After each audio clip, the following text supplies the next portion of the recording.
हृदय से धन्यवाद करते हैं। आप महान हैं और अनुग्रहकारी हैं। आपकी महिमा अपरंपार है और आपकी सामर्थ महान है। अपना जीवन आपको समर्पित करते हैं, आपके वचन के लिए और पवित्र आत्मा के लिए धन्यवाद करते हैं। चाहते प्रभु आज हम आपके वचन की और गहराई में आगे बढ़ें, ताकि प्रभु हमारा जीवन आपके योग्य हो और हमारा चरित्र भी आपके पुत्र के सदृश हो, ताकि हमारा जीवन आपकी महिमा का कारण हो। यीशु मसीह के नाम से मांगते हैं, आमीन। Praise the Lord. Word of God part 32, importance of the figuratives in the Bible. Figuratives का क्या मतलब होता है? फिगरेटिव्स किसको बोलते हैं? Figurative means figure of speech. जैसे हमने एक बताया था पैराबल। पैराबल क्या था? Parable objective teaching.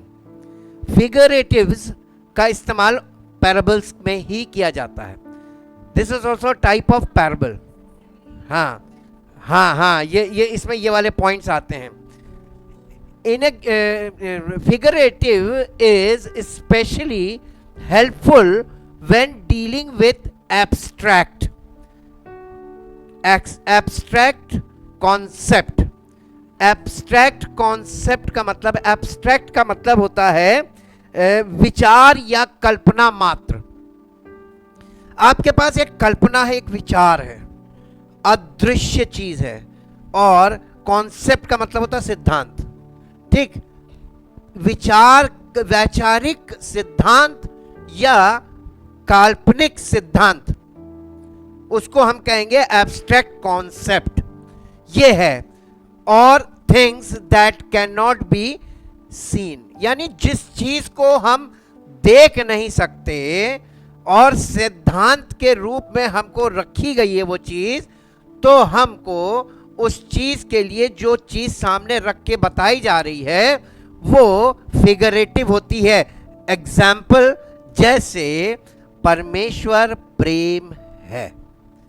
अब परमेश्वर आत्मा है, परमेश्वर ज्योति है, और परमेश्वर वास्तव में ये तीन चीजें बताई गई हैं। ये तीन फिगरेटिव्स हैं जो ये बताते हैं परमेश्वर क्या है। परमेश्वर जो दिखाई नहीं देता और जीवन का मूल आधार है, और जीवन सिर्फ देने वाला नहीं है, जीवन चलाने वाला भी है। और वो उसको कोई नहीं जानता।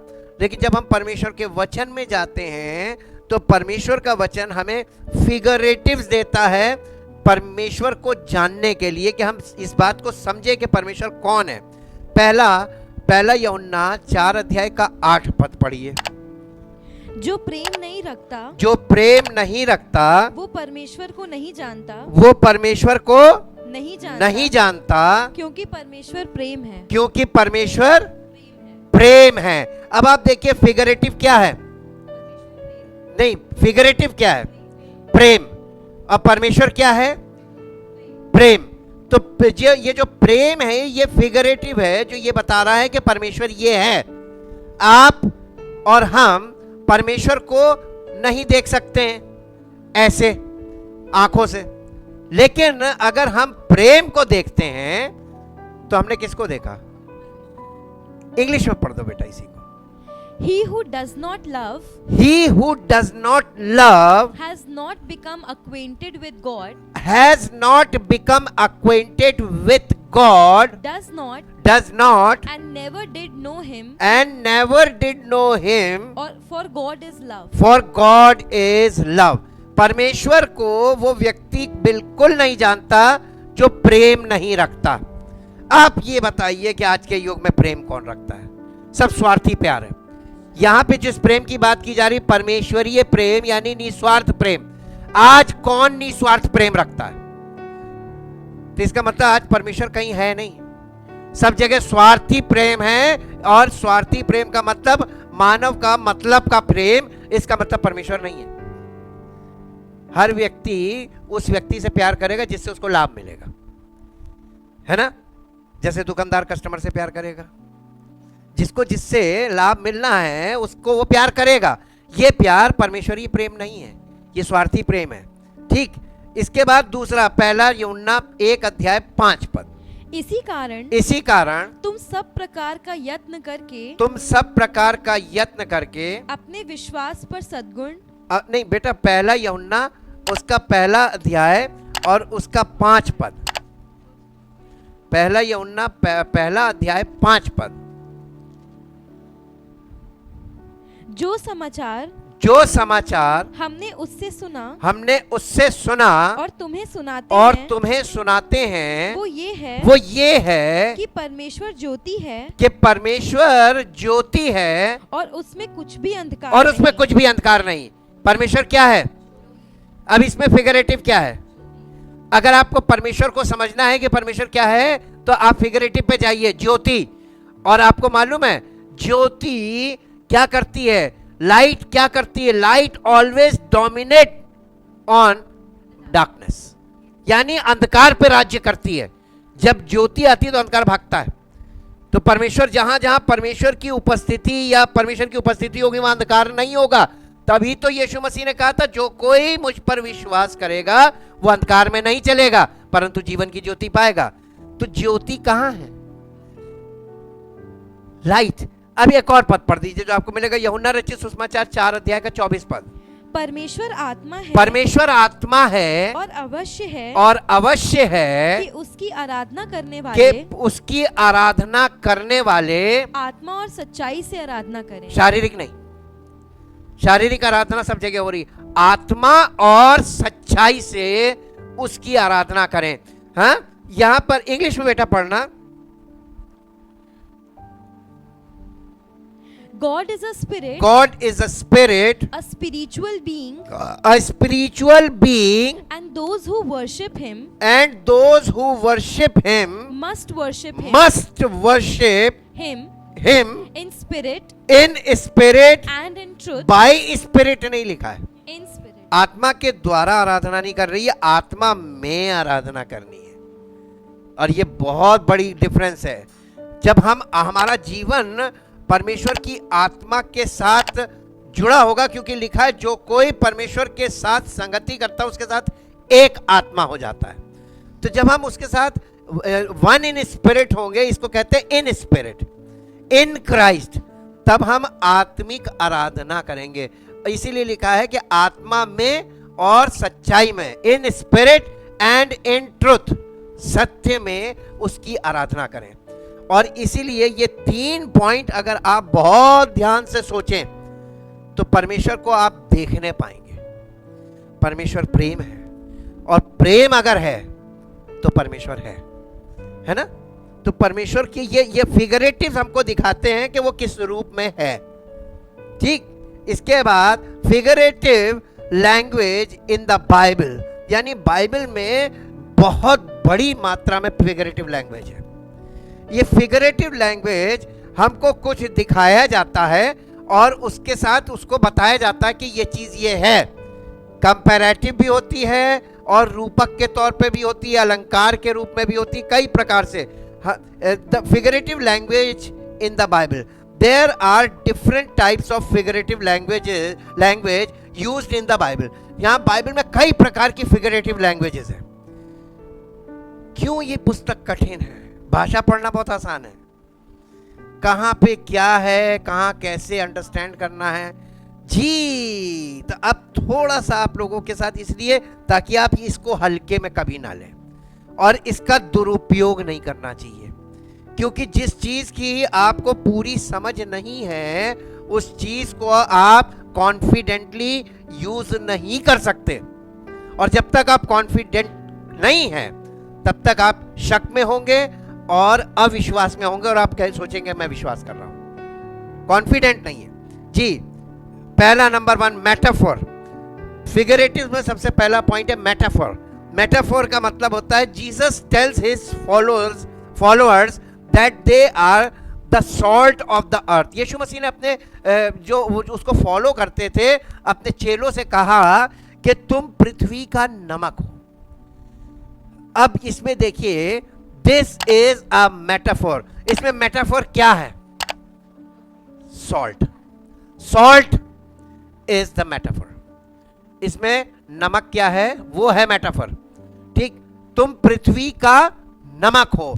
उसने ये बोला था, तो हमको उसने बता दिया, अपने चेलों को बताया था कि तुम पृथ्वी का नमक हो। अब क्यों बताया था, ये मेटाफर हमको बताता है, for the belief that his followers make the world a better place. यानी उसने ये बात इसलिए बोली थी ताकि उसके चेले इस धरती को अच्छा बनाएंगे, अच्छा स्थान बनाएंगे, क्योंकि सॉल्ट जो है वो सीजनिंग का काम करता है।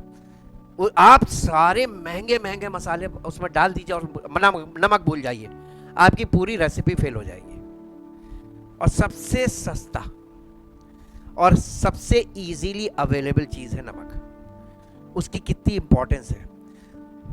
सॉल्ट की वैल्यू और सॉल्ट का प्राइस दोनों में आसमान जमीन का अंतर है। जिस प्रकार उसकी वैल्यू है उस प्रकार उसका प्राइस कुछ नहीं है। ऐसे ही यीशु मसीह के फॉलोअर्स की भी लिए भी है, उनकी वैल्यू बहुत है लेकिन वो महंगे नहीं है, बिल्कुल सस्ते, दाम नहीं है उनका, दाम नहीं लगा सकते जी। Just as a salt makes food taste better, जैसे नमक जो है वो खाने का स्वाद बेस्ट कर देता है, इसी प्रकार से तुम पृथ्वी का नमक हो, ताकि तुम जहां पर रहो तो तुम्हारे संपर्क में आने वाले व्यक्ति की जिंदगी का स्वाद बदल जाए। ठीक, सॉल्ट वाला काम करना चाहिए। फिर नंबर 2 है personification, the act of giving a human quality और characteristics to something which is not human. यानी मनुष्य को किसी जानवर से कंपेयर करना या किसी जानवर के चरित्र से उसके चरित्र को कंपेयर करना, यह पर्सनिफिकेशन कहलाता है। हाँ, किसी निर्जीव मनुष्य को किसी जीवित या निर्जीव किसी भी चीज से, खासतौर से जानवर से, उसके साथ आप उसका कंपैरिजन कर रहे थे। कि इसका एग्जांपल आएगा पहला पत्रस 5:8 सचेत हो और जागते रहो क्योंकि तुम्हारा विरोधी शैतान गरजने वाले सींग के समान। देखिए शैतान को कैसे दिखाया जा रहा है यहाँ पे, गरजने वाले सींग के समान। The personification of Satan is lion and Jesus is also personified with lion. यीशु मसीह यहूदा के गोत्र का बब्बर है। He is also a lion of Judah and Satan is also represents as a lion. यीशु मसीह के और उसके साथ का बहुत कंपैरिजंस हैं। वो भोर का तारा वो भी कहलाता है, यीशु मसीह भी कहलाता है। ठीक, तो ये पर्सनिफिकेशन भी आपको मालूम होना चाहिए कॉन्टेक्स्ट में ये कौन सा पर्सनिफिकेशन है। Jesus is also the lion of Judah. यीशु मसीह यहूदा के गोत्र का सिंह है और शैतान भी सिंह है, लेकिन शैतान शिकार के रूप में दिखाया। यहाँ पे उसके कैरेक्टरिस्टिक क्या है कि वो यानी जैसे लायन जो है वो शेर, बब्बर शेर, वो शिकार पे झपटता, वैसे ही शैतान तुमको झपटने के लिए तैयार है शिकार की तरह। और Yeshu Masih lion of Judah क्या है, जैसे lion represent the king, Jesus is the king. दोनों तरफ देखिए, तो इसका पर्सनिफिकेशन से आपको समझना है कॉन्टेक्स्ट में कि ये पर्सनिफिकेशन के लिए भी कॉन्टेक्स्ट जरूरी है। कॉन्टेक्स्ट में क्या, किस कॉन्टेक्स्ट में बोला जा रहा है। Number 3 imagery. इमेजरी का मतलब किसी चीज को काल्पनिक तौर पर दिखाना, यानी mental picture. Language that causes people to imagine pictures in their mind, यानी मेंटल इमेज। भजन संहिता 113 अध्याय का 7 से 9 पढ़िए।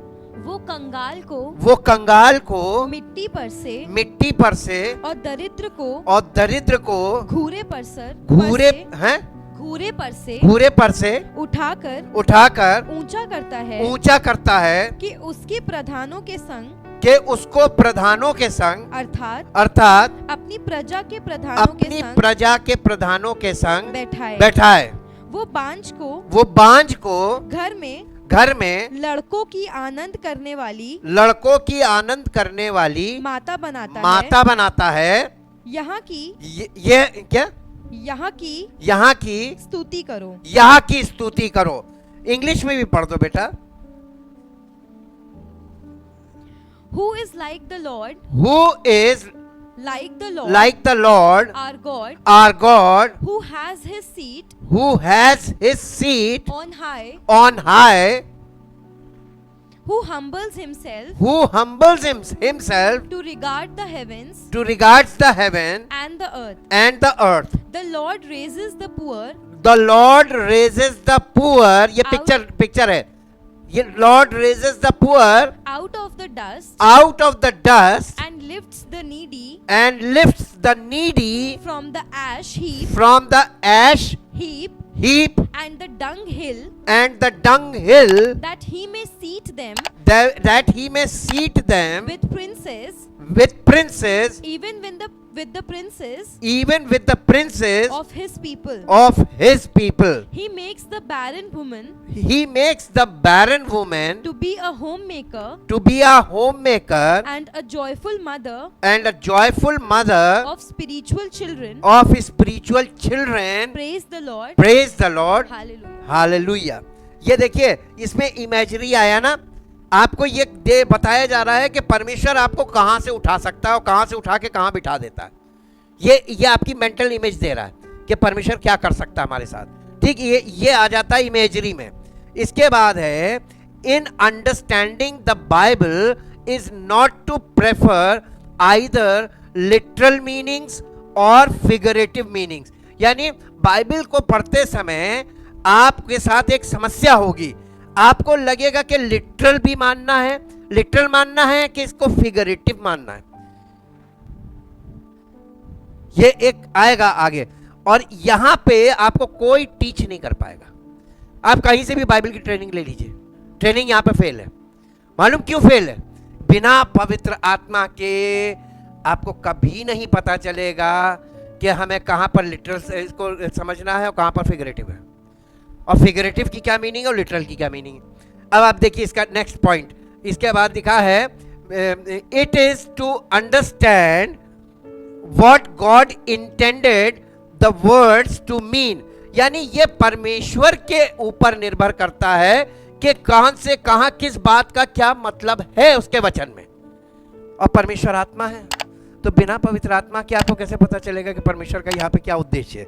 इंटेंडेड वर्ड का मतलब है विशेष व्यक्ति या प्रयोजन के लिए किसी बात की योजना बनाना या इरादा रखना।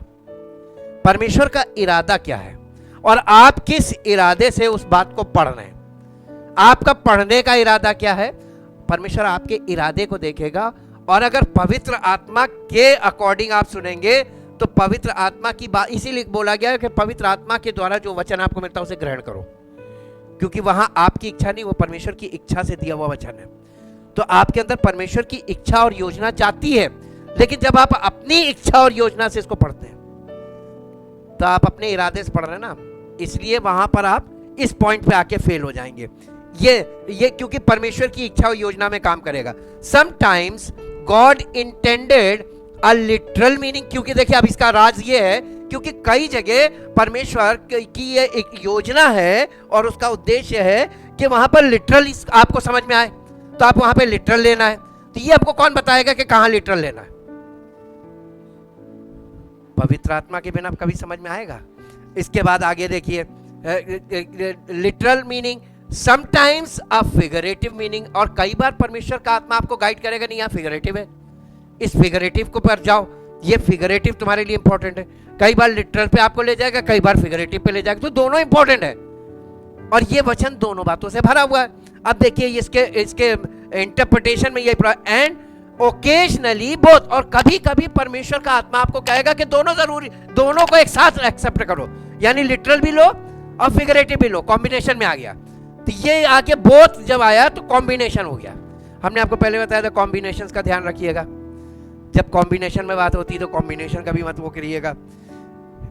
We need to explore each context.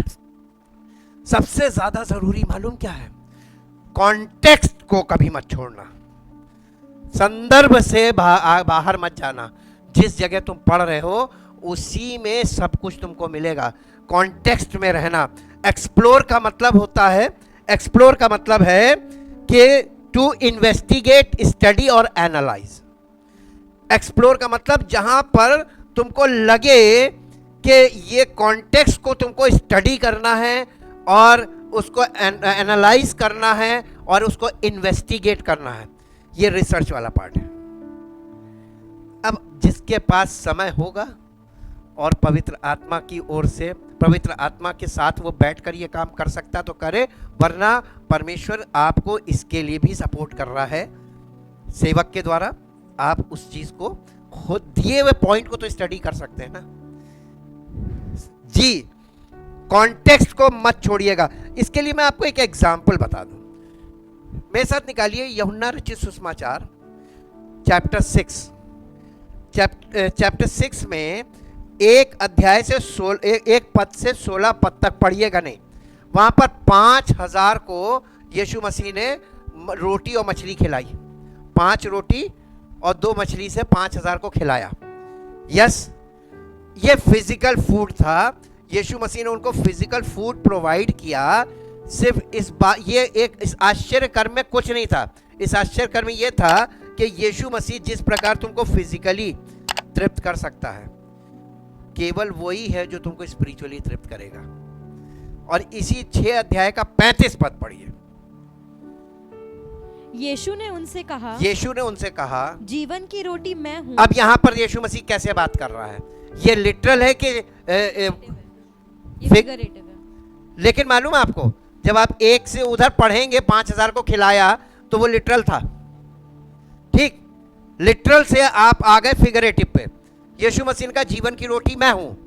हाँ, जो मेरे पास आता है वो कभी भूखा ना होगा, और जो मुझ पर विश्वास करता है वो कभी प्यासा ना होगा। परंतु मैंने तुमसे कहा था कि तुमने मुझे देख भी लिया है तो भी विश्वास नहीं करते। एक मिनट, जीवन की रोटी, I am the bread of life. Bread को खिलाया जैसे शरीर के लिए ब्रेड जरूरी है, जीवन के लिए, जीवित रहने के लिए शरीर, उसने एकदम कंपेयर किया, आई am the bread of life. तो आपको ब्रेड बाइबल नहीं है। बाइबल तो इंफॉर्मेशन दे रही है कि वो ब्रेड है, तो आपको ब्रेड को पकड़ना है क्या इसको पकड़ना है? लोग तो बाइबल पकड़ के खड़े हो गए, इसको कहते हैं ब्रेड। नहीं, ये तो इंफॉर्मेशन दे रही है। बाइबल तो हमें इंफॉर्मेशन दे रही है। बाइबल इज अ बुक, और ये हमको इंफॉर्मेशन दे रही है किसकी? Bread of life. Who is the bread of life? तो हम जीसस क्राइस्ट को क्यों नहीं कांटेक्ट करते? हम ब्रेड वहां वो देगा हमको। He is the bread, he is the bread. तो अगर वो हमारे जीवन में नहीं है तो ब्रेड नहीं है। तो हम इसको लिए रहेंगे सारी जिंदगी, तब भी हम मर जाएंगे, आनंद जीवन नहीं मिलेगा। ठीक, ये कॉन्टेक्स्ट की बात आ गई इसमें। अब दूसरा है अवॉइडिंग एक्सट्रीम्स। ये बहुत इंपॉर्टेंट है, avoiding extremes. Some ultra conservative readers of the Bible, यानी बाइबल के कुछ ऐसे चरमपंथी, अल्ट्रा कंजर्वेटिव का मतलब चरमपंथी, वो लोग जब बाइबल पढ़ते हैं, चरमपंथी माइंड वाले, और जब वो बाइबल पढ़ते हैं, अज्यूम, सबसे पहला वर्ड क्या आया? जब बाइबल पढ़ता है कोई तो उसको अज्यूम करता है। कल हम प्रिज्यूम पे थे, आज हम अज्यूम पे आए हैं, और अज्यूम से ही प्रिज्यूम होता है। अज्यूम का मतलब क्या होता है? अपने उसको पढ़कर अपने मन में कल्पना करना, अज्यूम करना। Assume that everything in the Bible should be taken literally, यानी बाइबल में जो कुछ लिखा है वो लिटरल है। जैसे शास्त्री फरीसी थे, इसको लिटरल मानते हैं। ठीक, आपको लगेगा ये गलत है। ठीक, ये चरमपंथी हैं। तो ऐसे लोग जो इनके संपर्क में जाते हैं वो चरमपंथी विचारधारा के हो जाते हैं। ठीक, ये एक्सट्रीम्स हैं। और उसके बाद एक्सेप्ट, देखिए ये कहते हैं पूरी बाइबल को लिटरल मानना है, लेकिन except where doing so appears to them to be impossible, यानी जहां तुमको लगे कि अब असंभव है, ये चीज असंभव है, ये लिटरल नहीं मानी जा सकती। तो ये क्या कहते हैं? ऑन द अदर, यानी जहां पर तुमको असंभव लगे उसको लिटरल मत मानना, बाकी सब लिटरल मान लो। जैसे एग्जाम्पल दें, यीशु मसीह ने कहा यहूदियों से कि मेरा मांस वास्तव में खाने की वस्तु है और मेरा लहू वास्तव में पीने की वस्तु है। जो कोई मेरा मांस खाएगा और मेरा लहू पिएगा वो उसमें जीवन होगा और वो अनंत जीवन पाएगा। तो वो सब वापस भाग गए। क्यों भाग गए? क्योंकि उन्होंने कहा ये इट इज नॉट पॉसिबल, ये संभव नहीं है, ये संभव नहीं है। तो इसका मतलब ये वो अल्ट्रा कंजर्वेटिव थे। उन्होंने कहा ये कैसे सब पॉसिबल है, जबकि यीशु मसीह स्पिरिचुअली बोल रहा था। आगे उसने बोला कि मैंने जो तुमसे बातें बोली वो आत्मा और जीवन भी शरीर से कोई लाभ नहीं। तो ये अल्ट्रा कंजर्वेटिव, इनका मानना ये है पूरी बाइबल को लिटरल मानो, लेकिन जो असंभव चीज है उसको छोड़ दो, उसे लिटरल नहीं मानना, वो फिगरेटिव समझ लो उसको। अच्छा ठीक, इसी के ऑपोजिट है on the other hand liberals. Liberals का मतलब क्या होता है? सहिष्णु, यानी ये बहुत टॉलरेंस वाले होते हैं। इनके पास अच्छा ठीक है, तुम भी ठीक हो, तुम भी ठीक हो, तुम्हें सबको एक्सेप्ट करने वाले, हर विचारधारा के साथ ढीलेपन वाले, यानी लिबरल्स का मतलब ये ढीले ढाले। ठीक है, तुम भी ठीक हो, तुम भी ठीक हो, सब लोग ठीक है। ये लिबरल्स का क्या कहना है? Liberal leaders of the Bible commonly assume that nothing in the Bible should be taken literally. इनका कहना बाइबल में कुछ भी लिटरल नहीं हमको लेना है। nothing should be taken literally except where doing so appear to them to be impossible. जहां तुमको असंभव दिख रहा उसको लिटरल लो, बाकी को लिटरल मत लो। ठीक, ये उनके जस्ट ऑपोजिट हो गए। अब आप देखिए इन दोनों में से कौन सही है? Both of these extremes are faulty. ये दोनों गलत है, और ये दोनों अगर गलत हो गए तो फिर सही क्या है? The liberal extremes of denying the literal truth of most of the Bible is far by the more destructive errors. यानी ये ऐसे ही लोग जब परमेश्वर के वचन की व्याख्या करते हैं, प्रचार करते हैं, लोगों के सामने इंटरप्रिटेशन करते हैं, तो जबरदस्त यानी डिस्ट्रक्टिव एरर्स पैदा कर दिए। और आज आप बताइए कि लोगों को जो वचन सुनने को मिल रहा है वो ट्रुथ मिल रहा है या एरर्स मिल रहे हैं? इतना लोगों ने अपने, यानी चरमपंथियों ने भी प्रचार कर दिया, लिबरल्स ने भी प्रचार कर दिया, दोनों का मिक्सचर आज खड़ा हुआ है। और आज जो आपके सामने रखा हुआ है वो मिक्सचर है। अब ये पूरा का पूरा एरर से भरा हुआ है। ठीक, इसके बाद है reality. In reality their approach to the Bible involves claiming that anything they don't like was not meant to be taken literally. यानी उनका एक्चुअल में ये है मानना है कि जो बाइबल में उनको पसंद नहीं है और वो लागू नहीं करना मांगते, उसको वो कहते हैं कि लिटरली लो, उस पर ज्यादा वैल्यू नहीं करते, उस पर बहुत नहीं। They don't want to take, they don't want like, they don't like was not mean to be take a literally. यानी उसको लिटरली मत लो जो उनको पसंद नहीं है। फॉर एग्जाम्पल, इसका एग्जाम्पल में liberal interpreters often claim that the resurrection of Jesus was not मेंट। यानी यीशु मसीह का पुनरुत्थान किसी का कोई मायने नहीं है, कोई मीनिंग नहीं है। यह उनका मानना लिबरल्स का। क्यों? क्योंकि यह असंभव चीज है और उनको ये मालूम है कि हम सारी जिंदगी खड़े होकर प्रचार करेंगे, सारी जिंदगी लोगों को बाइबल स्टडी देंगे, तब भी उन पुनरुत्थान किसी का नहीं होगा। इसलिए वो नहीं मानते और इसीलिए इस पॉइंट को वो बिल्कुल ढीला कर देते कि पुनरुत्थान का कोई मतलब नहीं है, उसको आप फिगरेटिव मान लो। लेकिन क्या पुनरुत्थान फिगरेटिव है? अब आप इसके लिए एक पद निकालिए जो आपको मिलेगा 1 कुरिन्थियों 15 अध्याय 13 से 12। यदि मरे हुओं का, यदि पौलुस कह रहा है यदि मरे हुओं का पुनरुत्थान है ही नहीं, पुनरुत्थान है ही नहीं, तो मसीह भी नहीं जी उठा, तो मसीह भी जी नहीं उठा।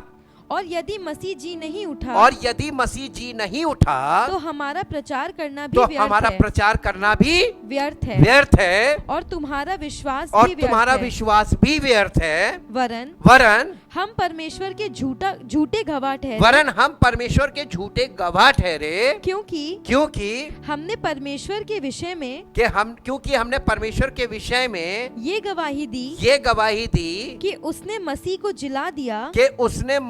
जिला दिया, यद्यपि नहीं जिलाया, यदि मरे हुए नहीं जी उठते, और यदि मुर्दे नहीं जी उठते, तो मसीह भी नहीं जी उठा, और यदि मसीह नहीं जी उठा, तो तुम्हारा विश्वास व्यर्थ है, और तुम अब तक अपने पापों में फंसे हो।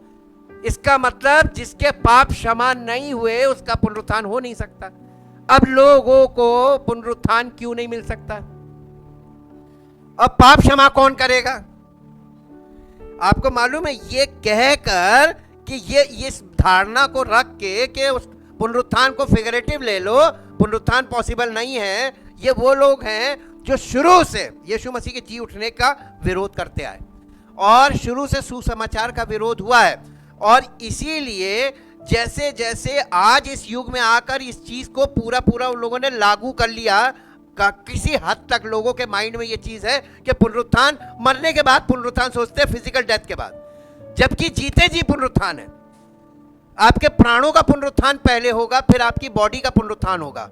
तो प्राणों का पुनरुत्थान हुआ ही नहीं, आपने मसीही जीवन आपका शुरू नहीं हुआ, तो अनंत जीवन कैसे कंटिन्यू करेंगे? तो इसीलिए ये गलत टीचिंग जो चली, इसने मसीहत को और इस पॉइंट को, क्योंकि मसीहत की शुरुआत पुनरुत्थान से है, रेजरेक्शन से है, और रेजरेक्शन अगर नहीं है तो मसीहत खत्म। तो ये टीचिंग बेकार हो गई। तो इसीलिए आपने अगर ये मान लिया कि पुनरुत्थान संभव नहीं है, तो इसका मतलब मालूम क्या है? जस्टिफिकेशन पॉसिबल नहीं है। परमेश्वर ने हमारे पापों को अपने इकलौते पुत्र प्रभु यीशु मसीह पर लादा, और वो हमारे पापों को अपनी देह में लेकर क्रूस पर गया, मर गया, और उसके बाद गाड़ा गया, और तीसरे दिन जी उठा। और परमेश्वर के वचन में सुसमाचार कहता है कि हमारे पापों के लिए मरा और हमें धर्मी ठहराने के लिए जिलाया गया। तो उसका रेजरेक्शन हमारा जस्टिफिकेशन है। और अगर हमको रेजरेक्शन पे हम बिलीव नहीं करेंगे तो जस्टिफिकेशन नहीं होगा, और जस्टिफिकेशन नहीं होगा तो सैंक्टिफिकेशन भी गया, तो ग्लोरिफिकेशन भी गया, इटर्नल लाइफ खत्म। Thank you Jesus, thank you Lord. परम पिता परमेश्वर, हम आपके पवित्र वचन के लिए और आपकी इस वचन को लिखाए जाने में भी आपकी योजनाएं हैं प्रभु। आपने हर बात को और हर शब्द को विशेष उद्देश्य से रखा है अपने वचन में। ये लिखित वचन भी बहुत इंपॉर्टेंट है। हम धन्यवाद करते हैं और चाहते प्रभु हम सबका जीवन आपकी इच्छा की अंतर्गत हो और आपकी महिमा का कारण बने, और आप ही का नाम महिमा पाए आपके इकलौते पुत्र प्रभु यीशु मसीह के द्वारा, और आपकी बड़ी महिमा हम सबके जीवन से प्रकट हो। सारी महिमा आपको मिले। इस प्रार्थना को आपके इकलौते पुत्र प्रभु यीशु मसीह के नाम से मांगते हैं, आमीन। Praise the Lord.